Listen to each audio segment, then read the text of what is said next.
Hello friends, welcome back to my channel earth mom Dehradun. मैं हूं ज्योति और वेलकम है आप सभी का मेरे चैनल में। छोटों को ढेर सारा प्यार और बड़ों को राधे राधे।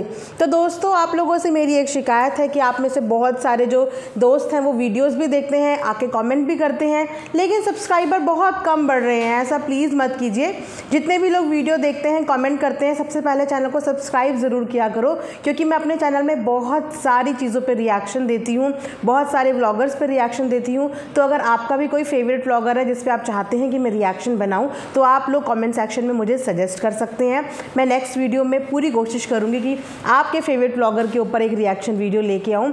इसी के साथ आज का रिएक्शन वीडियो होने वाला है अनीता जी और बसंती जी के ऊपर, क्योंकि अनीता जी का कल एक वीडियो आया है। अब जब कॉन्ट्रोवर्शियल वीडियो आएगा तो उस कॉन्ट्रोवर्शियल वीडियो पर रिएक्शंस भी आएंगे, क्योंकि पब्लिक की ओपिनियन प्लस मेरी एनालिसिस कंबाइंड करके मैं एक रिएक्शन वीडियो आप सब लोगों के सामने लेके आती हूँ। तो मेरे को ना सबसे पहले सिर्फ एक चीज़ समझ में नहीं आ रही है कि जब हमें लगता है कि चीज़ें शायद सही डायरेक्शन में जा रही हैं या चीज़ें शायद सही हो रही हैं, उसी समय पे आखिर ये व्लॉगर्स ऐसी चीज़ें करते क्यों हैं।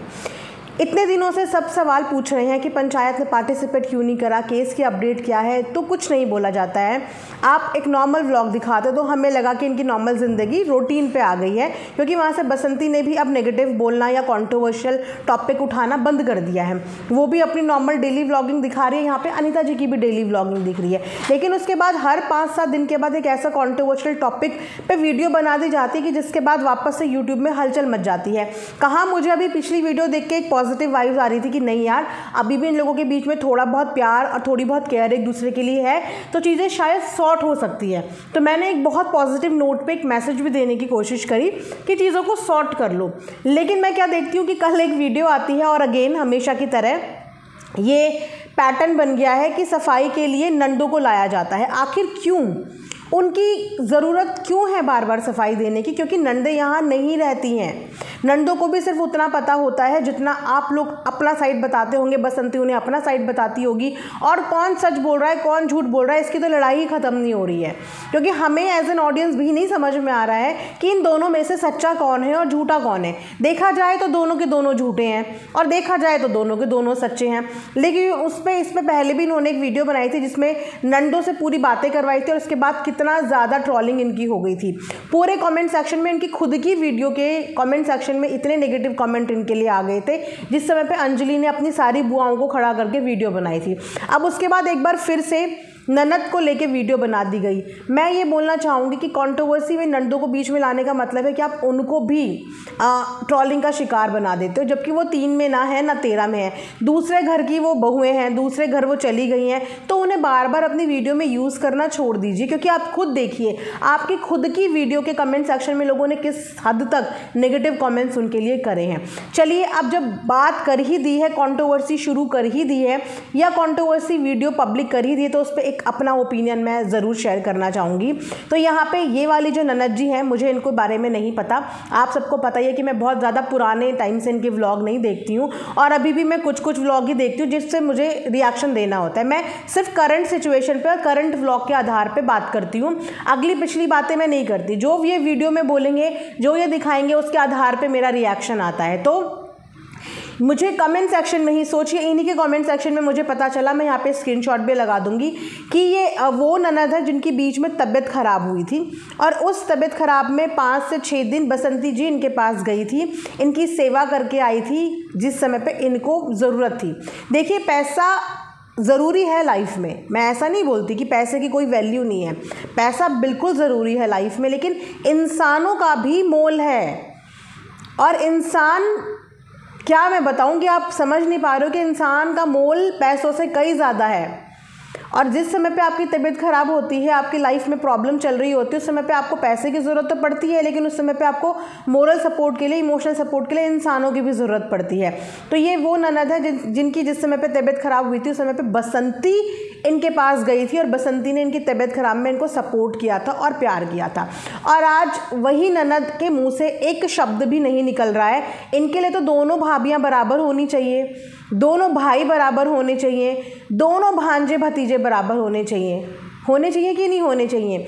ऐसा तो आप लोग मानते हैं ना कि ताली कभी भी एक हाथ से नहीं बजती। ऐसा तो होगा नहीं कि सारी गलतियां बसंती जी की हो, और ऐसा भी नहीं होगा कि सारी गलतियां अनीता जी की हो। अगर कुछ गलती बसंती की रही होंगी तो कुछ गलती तो अनीता जी की भी रही होंगी। लेकिन ये जो नंदे हैं ये सिर्फ बसंती की ही बुराइयां क्यों कर रही हैं? क्या बसंती ने इतनी लाइफ में आज तक इन लोगों के लिए इतना सा भी अच्छा नहीं किया कि ये लोग अपने मुंह से उनके लिए एक शब्द भी अच्छा नहीं बोल सकती? कुछ तो कभी तो कुछ अच्छा किया होगा। लेकिन सिर्फ शिकायतों के टोकरे लेके बार बार आ रही हैं, सिर्फ शिकायतें कर रही हैं। अरे मेरा मानना ये है कि अगर लाइफ में किसी ने तुम्हारे लिए इतना भी अच्छा किया होता है ना, तो उसको ज़िंदगी में कभी भूलना नहीं चाहिए, कभी भी नहीं भूलना चाहिए। चलिए अब इन्हीं के ऊपर बात करते हैं, जो चीज़ें इन्होंने वीडियो में बोली कि इन्होंने दादाजी को पैसे दिए थे। सबसे पहली बात कि दादाजी को पैसे क्यों दिए? एक तरफ ये लोग कहते हैं कि दादाजी के पास पैसों की कोई कमी नहीं है, दादाजी के पास 10-10 लाख रुपए रहते हैं, दादाजी के पास ये रहता है। उसके बाद फिर यही जो बेटियां हैं वो एक कहती है भाई ने मेरे से पैसे लिए, दूसरी कहती है कि बाबूजी ने मेरे से पैसे लिए, और एक कहते हैं कि बाबूजी के पास बहुत सारे पैसे हैं। अगर बाबूजी के पास इतने ही सारे पैसे हैं तो बाबूजी को कर्जा क्यों लेना पड़ता है? बाबूजी को क्यों कर्जा दिया गया? आखिर जिन पैसों की ये बात कर रही हैं, आपने क्यों बाबूजी को पैसे दिए थे?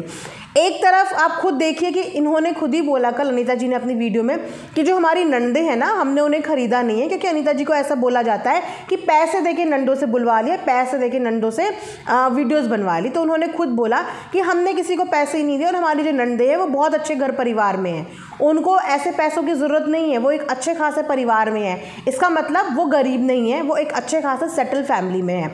तो अगर बाबूजी को पैसे पहले दे भी दिए, पहले क्यों दिए ये बात क्लियर नहीं करी। पैसे दिए, पैसे दिए, पैसे किस वक्त दिए और क्यों दिए ये भी मैटर करता है ना। आपने किसके लिए अपने बाबूजी को पैसे दिए थे? और अगर बाबूजी को पैसे दे भी दिए तो अपने बाप को दिए हुए पैसे कभी कोई गिनवाता है क्या? आपने अपने पिता के ऊपर खर्चा किया है। एक बाप छोटे से लेकर बच्चे को बड़ा करता है, उनकी शादी ब्याह करता है, जितना उसका बोझ होता है उनको कपड़े लत्ते देता है, खाना खिलाता है, पढ़ाता है, लिखाता है, एक अच्छे घर में शादी करता है। उसके बाद अगर आप अपने पिता पे खर्चा कर भी दो या अपने पापा को पैसे दे भी तो आज ये टाइम आ गया है कि आप ऑन कैमरा ये बता रहे हो कि मैंने अपने पापा को इतने इतने पैसे दिए थे, उसके बाद पापा ने मुझे इतने पैसे वापस लौटा दिए, और अभी भी 10,000 रुपये बचते हैं जो पापा ने कहा कि मैं नहीं दे पाऊँगा। आप खुद सोचिए कि ये कलयुग आ गया है कि बेटियां अगर पापा को हेल्प कर रही हैं तो ऑन कैमरा अपनी उस हेल्प को गिनवा रही हैं। ये चीज़ मुझे बिल्कुल अच्छी नहीं लगी। अगर किसी बच्ची के अंदर, किसी बेटी के अंदर इतना बहुत है और इतना है उसके पास पैसा, तो मैं बोलूँगी कि हर बच्ची को, हर बेटी को अपने माँ बाप की फाइनेंशियली हेल्प करनी चाहिए जब उन्हें ज़रूरत है।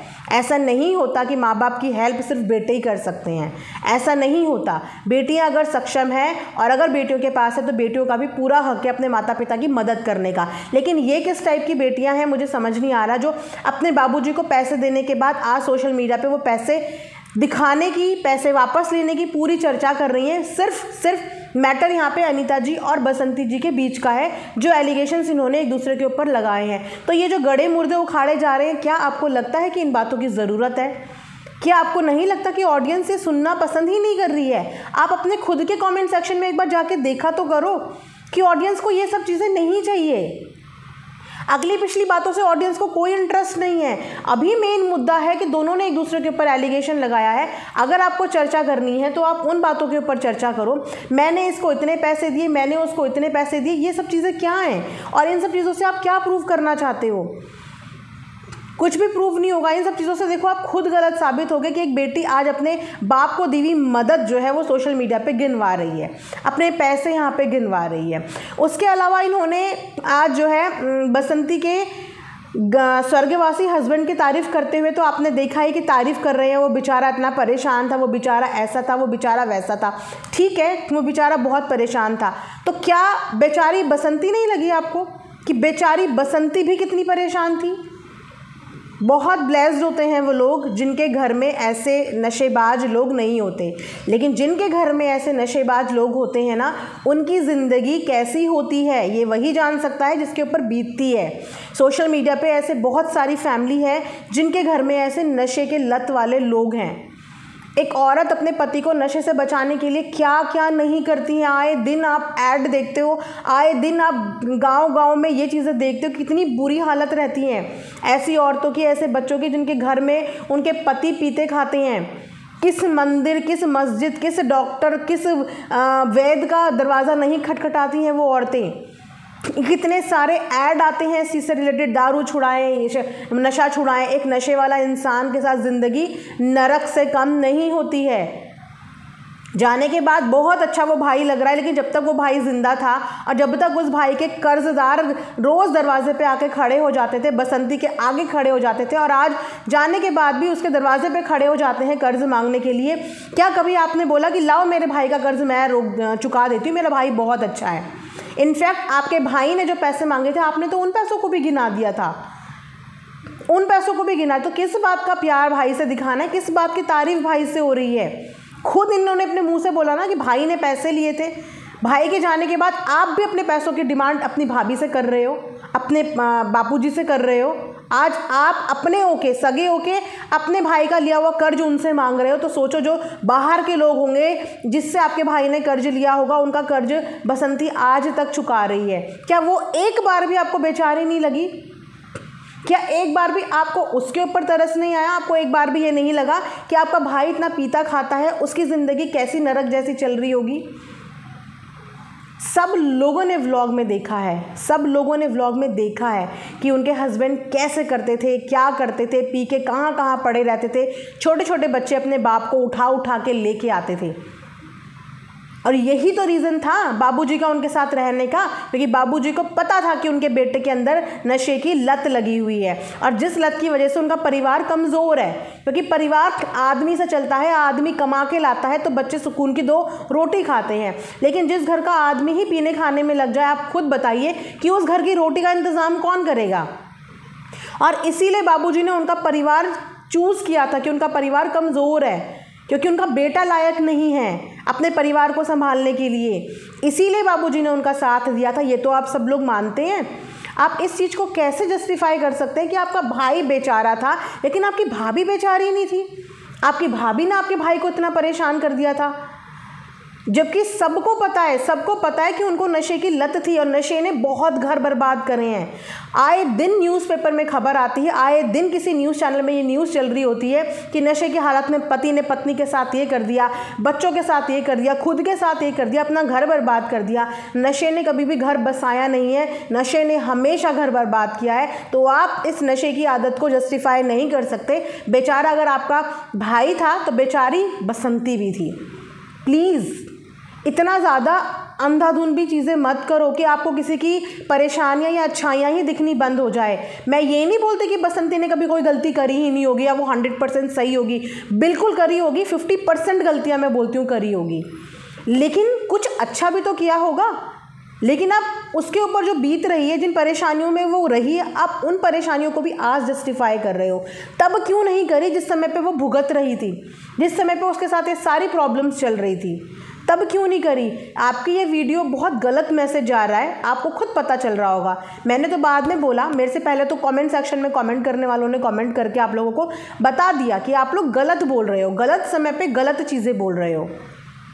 एक बंदी आपको बार बार बोलती कि पंचायत रखनी है, पंचायत रखनी, क्योंकि आपने ये बात बोली थी कि जब पंचायत रखनी होगी तो पंचायत के लिए पहले बताया जाता है। ये सलाह आपने दी थी, फिर आपकी सलाह के अनुसार आपको पंचायत के लिए बार बार बोला जा रहा है, लेकिन उसके लिए आप लोग इंटरेस्टेड नहीं हो।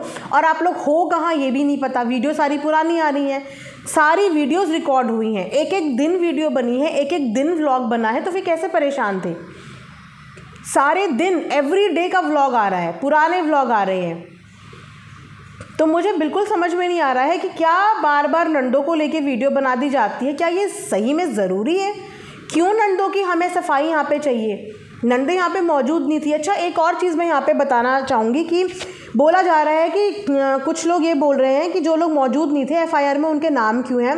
तो उनके नाम इसीलिए एफआईआर के अंदर है क्योंकि वो लोग बसंती को वीडियो बनाने के लिए गाइड करते हैं, बसंती के को कंटेंट के लिए गाइड करते हैं कि बसंती ऐसी वीडियो बनाना, वैसी वीडियो बनाना।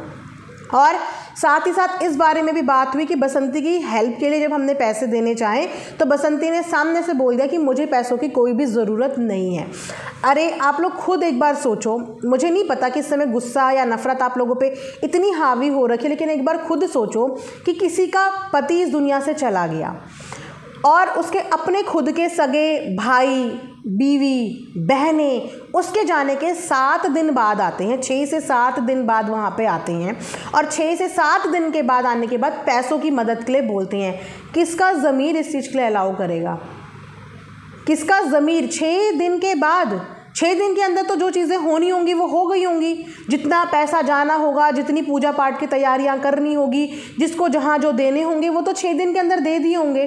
7वें दिन आने के बाद अगर आप पैसों की हेल्प लोगे तो किसी को नहीं चाहिए होता, क्योंकि इंसान उस समय इतना दुख में होता है और उस समय पे उसे अपनों का ही साथ और सपोर्ट चाहिए होता है। और जब अपने वहाँ पे नहीं होते तो उसका मन टूट जाता है कि अब किस चीज़ के लिए पैसे दे रहे हो, अब नहीं चाहिए पैसे। किसी के भी मुँह से यही निकलता है, किसी के भी मुंह से, क्योंकि हर जगह पे पैसा नहीं, बहुत सारी जगहों पे इंसानों की भी ज़रूरत होती है। समझ में आता है कि इन लोगों का शूट था, इनको खबर मिल गई थी टाइम पे, इन लोगों का शूट था। इन्होंने खुद बताया कि अपने शूट में उलझने की वजह से ये लोग 6 दिन बाद पहुँचे। लेकिन नंदे, उनका कौन कौन सा शूट चल रहा था, वो कौन कौन सी शूटिंग में बिजी थी कि सबने एक ही दिन आने का प्लानिंग करा और सब एक ही दिन जाके वहाँ पे इकट्ठे हुए। उसके बाद पैसों की हेल्प नहीं मन करता इंसान का फिर लेने का, नहीं मन करता। आप 6 दिन बाद किसी के दुख में जाओगे, पैसे की धौंस दिखाओगे, कहेगा नहीं चाहिए, मैं कर लूँगी अपने आप। तो वहाँ पे अगर बसंती ने पैसों की हेल्प लेने से आपको मना कर दिया तो उसमें वो गलत और बुरी कैसे हो गई? उस सिचुएशन में, उस सोचो तो कि जिस सिचुएशन में वो थी उस समय, उस सिचुएशन में कोई भी इंसान कुछ भी बोलता है, कुछ भी बोलते हैं, क्योंकि इंसान को अपना होश और हवास ही नहीं रहता। इतना बड़ा दुखों का पहाड़ किसी के सर पे टूटा है तो उसे होश नहीं रहता। और उस वक्त पे बसंती के मायके वालों ने उसे सपोर्ट करा। इन केस अगर वो इन्हीं ससुराल वालों के भरोसे रहती और उसके मायके वाले वहाँ पे नहीं पहुँचते तो 6 दिन तक बसंती का घर कौन संभालता? 6 दिन तक उसका घर कौन संभालता? कौन उसके बच्चों को देखता? वो तो मायके वाले थे उसके कि वो लोग टाइम पे पहुंच गए, तो क्यों नहीं मानेगी वो उनका कर्ज? बोलते हैं कि जो हमारे दुख में खड़ा होता है ना, उसका कर्ज हम जिंदगी भर चुका नहीं पाते हैं। सुख में तो सब आ जाते हैं, लेकिन जो दुख में खड़ा होता है वो ज़िंदगी भर के लिए याद रहता है। तो बस वही पल था, उसके मायके वाले उसके दुख में खड़े थे।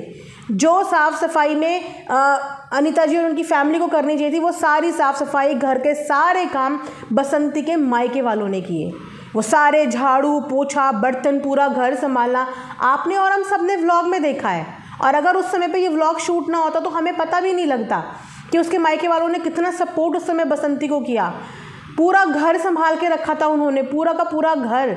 वो क्यों नहीं उनका एहसान मानेगी और क्यों इनको पैसों के लिए मना नहीं करेगी कि 6 दिन बाद आप आते हो और फिर पैसों के लिए बोलते हो? नहीं चाहिए उसे, नहीं लिए उन्होंने। इसमें कोई इतनी बड़ी मुद्दा करने वाली, मुद्दा क्रिएट करने वाली बात ही नहीं है। और किसी को कंटेंट के लिए गाइड करना कहाँ से गलत होता है, कहाँ से गलत होता है? बसंती ने अपने कंटेंट में दादाजी की सेवा ही तो दिखाई। दीपक जी के जाने के बाद आप लोग भी वीडियो देखते हो, मैं भी देखती हूँ, तमाम ऑडियंस देखती है। आप लोग भी ज़रूर बताना, हो सकता है कि मैंने कोई एक आधा वीडियो मिस कर दिया हो, तो आप लोग ज़रूर बताना कि दीपक जी के जाने के बाद क्या आपने कभी देखा कि बसंती ने अनीता जी के परिवार के लिए या उनके लिए कोई भी गलत बात बोली हो, उनका जिक्र किया हो? वो अपनी व्लॉगिंग करती थी, अपनी व्लॉगिंग करती थी, अपनी वीडियो बनाती थी, जैसा भी बनाए। और अगर इस वीडियो के लिए उसको उनकी बहन या उनकी बहन का बेटा या जो भी है रिश्तेदार वो गाइड कर रहे हैं, तो क्या बुरा कर रहे हैं? आपके पास तो आपकी पूरी टीम है आपके बच्चों की, जो आपकी एडिटिंग भी कर देते हैं, आपके थंबनेल भी बना देते हैं, आपके टाइटल भी लिख देते हैं, आपको कंटेंट भी बता देते हैं। उसके पास टीम नहीं है। और अगर उसको उनकी बहन का बेटा कुछ गाइडेंस भी देता है कि आप ऐसे वीडियो बना लो, वैसे बना लो, तो उसमें क्या वो क्राइम करता है? क्या वो कुछ बुरा करता है? किसी को कंटेंट गाइड करना क्या गलत बात होती है? ये तो मैं गलत नहीं मानती। अब रही बात इनकी मार पिटाई की, तो मार पिटाई अभी तक प्रूव ही नहीं हुई है। मार पिटाई अभी तक पुलिस प्रूव ही नहीं कर पाई, कैमरे की रिकॉर्डिंग आप दिखा नहीं पाए। अब हम इस बात को कैसे मान ले कि आपके साथ सच में मार पिटाई हुई है? क्योंकि झूठ इतने ज़्यादा इस बीच हो गए हैं, इतने सारे झूठ हो गए हैं। कभी आप कैमरा के दिखाते हो, बल्ब निकाल के लाते हो कि देखो हमारे पास सारी रिकॉर्डिंग है, कुछ नहीं आती है। पंचायत आपके घर में नीचे आती है तो आप पंचायत की भी इंसल्ट करते हो और फिर पुलिस को फ़ोन कर लेते हो, पुलिस भी आपके सपोर्ट में नहीं होती है। पुलिस ने भी वहाँ पे जो बातें हुई थी उस समय पे पुलिस भी आपके सपोर्ट में नहीं होती है। गांव का कोई इंसान आपके लिए गवाही नहीं देता है, गांव का कोई भी बंदा सपोर्ट नहीं करता है। तो हम इस चीज़ को सच कैसे मान लें? क्योंकि अब व्लॉगर्स की लाइफ पे से तो हमारा विश्वास ही उठ गया है। इतने झूठ इन दिनों हमने देख लिए, आप ही की फैमिली में नहीं, बहुत सारी फैमिलीज़ में इतने झूठ देख लिए कि व्लॉगर्स की लाइफ पर से सच में विश्वास हट गया है। ना तो बसंती की बात पे विश्वास है जो उन्होंने बोला है, ना ही आपकी बात पे विश्वास है, अनटिल अनलेस कि कोर्ट इस बात को प्रूव नहीं कर देता कि मार पिटाई हुई भी थी या मार पिटाई नहीं हुई थी। तो जो चीज़ अभी प्रूव ही नहीं हुई उन चीज़ों में बसंती के बहन भाई इन सबका इन्वॉल्वमेंट तो बहुत दूर की बात है। वो लोग तो वहाँ थे ही नहीं, उनका इन्वॉल्वमेंट ही बहुत दूर की बात है। क्योंकि अभी तक जो एलिगेशन आपने लगाए वो प्रूव ही नहीं हुए हैं, और जब तक कोई भी क्राइम प्रूव नहीं होता वो क्राइम होता ही नहीं है। तो मैं सोच रही थी कि मैं एक वीडियो बनाती हूँ कि दोनों शांत रहो, अपनी अपनी व्लॉगिंग करो। अगर तुम्हारा मामला कोर्ट में भी है तो कोर्ट को डिसाइड करने दो, अपने अपने सबूत कोर्ट को पेश करना, और जिस दिन तुम्हारे प्रूव हो जाए कि कौन गिल्टी है कौन नहीं है उस दिन आके सोशल मीडिया पे बता देना। तब तक अपनी अच्छी नॉर्मल व्लॉगिंग करते रहो जैसे कि दोनों कर ही रहे थे। लेकिन नहीं, नंदों को बार बार लेके आना, नंदे प्रूव नहीं है, नंदे वहाँ पे विटनेस नहीं आई, विटनेस तो नंदे भी नहीं है। अब मैं क्या नंदों के लिए बोलूँ? वो एक ही भाई की फैमिली को टारगेट करे जा रहे हैं, एक ही भाई की फैमिली को टारगेट करे जा रहे हैं। ना तो गोल्डी को प्यार से बोल रहे हैं, ना गोलू को प्यार से बोल रहे हैं, ना बसंती को, ना अपने खुद के पिता को। किसी एक इंसान के लिए तो प्यार होता है, पूरी की पूरी बसंती का पूरा परिवार इतना बुरा हो गया, बच्चों से इतनी नाराज़गी हो गई, छोटे बच्चे हैं वो, इतना बुरे वो हो गए कि एक जना आपको बहुत अच्छा लग रहा है, दूसरे जने के अंदर आपको एक भी अच्छाई नहीं नज़र आ रही है। हर एक जना आता है, हर बार हर एक ननद आती है, अपने अपने पैसे गिनवाने लग जाती है, मेरे इतने पैसे, मेरे उतने पैसे, इसने मेरे इतने पैसे लिए, मेरा भाई बहुत अच्छा था। अगर भाई इतना अच्छा था तो उस भाई के साथ खड़े क्यों नहीं रहते थे, उस भाई को सपोर्ट क्यों नहीं करते थे? अगर भाई इतना अच्छा था तो उस भाई के जो कर्जदार लाइन लगा के बसंती की रोज़ जान खींचते हैं, नोचते हैं, क्यों नहीं देते उनको पैसे? आप तो खुद अपने पैसे मांगते हो, तो भाई अच्छा कैसे था? जब तक भाई जिंदा था तब तक किसी ने नहीं बोला कि हमारा भाई बहुत अच्छा था, हमारा भाई तो बहुत अच्छा है, जब तक था। और जब तक नहीं है, अब इस दुनिया में नहीं है, तो आज भाई बहुत अच्छा है और बाकी जो भाई के बच्चे हैं वो बुरे हैं, भाई की बीवी है जो बुरी है, हमारे पापा जो हैं वो बुरे हैं। भगवान जाने ये कौन से रिश्ते हैं, ये कौन से रिश्ते हैं मुझे नहीं पता। लेकिन मैं ये बोलूँगी कि बहन बेटियों का काम अपने मायके से सारे रिश्तों को बराबर रखना होता है, सारे रिश्तों को बराबर। आपके पापा भी इस दुनिया में ज़िंदा हैं, उनके साथ बराबर, बाकी के भाई बंधुओं के साथ बराबर, सबके साथ। और यहाँ पे आप लोगों का जो सॉफ्ट कॉर्नर है वो सिर्फ एक ही फैमिली के लिए दिख रहा है, सिर्फ एक ही फैमिली के लिए, जो कि ऑडियंस को भी नहीं पसंद आ रहा है। और ऑडियंस ने कमेंट सेक्शन में आप लोगों को एक आईना दिखाने की कोशिश करी है कि इस कंट्रोवर्सी को ख़त्म कर दो, वरना इस कंट्रोवर्सी से कुछ नहीं होगा। आप लोगों को न्याय चाहिए तो ऑफ कैमरा अपना लड़ो, कोर्ट पे लड़ो, जैसे लड़ना है वैसे लड़ो। लेकिन सोशल मीडिया पे अब ये गंदगी नहीं बर्दाश्त होती है, बिल्कुल बर्दाश्त नहीं होती। सबके दिमाग चीज़ें ख़राब होती हैं। आप एक इतने अच्छे इन्फ्लुएंसर हो, आपका तो पहचान ही किचन के खाने से है, किचन के खाने से आपकी पहचान है, अन्नपूर्णा, आप समझ रहे हो। और उसके बाद अगर आप रोज़ 4-5 दिन के बाद ये ला के इकट्ठा करोगे तो आप गलत मैसेज दे रहे हो। प्लीज़ ऐसा मत करो। मैं पर्सनली आपको बहुत पसंद करती हूँ, आपके कंटेंट को बहुत पसंद करती हूँ। आपका पहला ही शॉट मुझे इतना अच्छा लगता है जब आप व्लॉग शुरू ही करते हो, पहला ही शॉट इतना अच्छा लगता है। आप दोस्तों वर्ड जो बोलते हो वो दोस्तों वर्ड मुझे इतना अच्छा लगता है। तो मैं आपको यही बोलूँगी कि मत पड़ो इन चक्करों में। आपको अपनी जो सच्चाई प्रूव करनी है वो सच्चाई आप कोर्ट में प्रूव करना। यहाँ पे अपने काम में लग जाओ, पॉजिटिविटी के साथ अपने काम में लग जाओ, बस इस चीज़ को यहीं पे एंड कर दो, वरना इस चीज़ से किसी का भला नहीं होगा। सो आई होप कि आप लोगों को मेरा ये रिएक्शन वीडियो पसंद आया होगा तो आप लोगों को भी कमेंट सेक्शन में ज़रूर बताना है। मिलेंगे नेक्स्ट वीडियो में, तब तक अपना ध्यान रखिए। Thanks for watching earth mom Dehradun.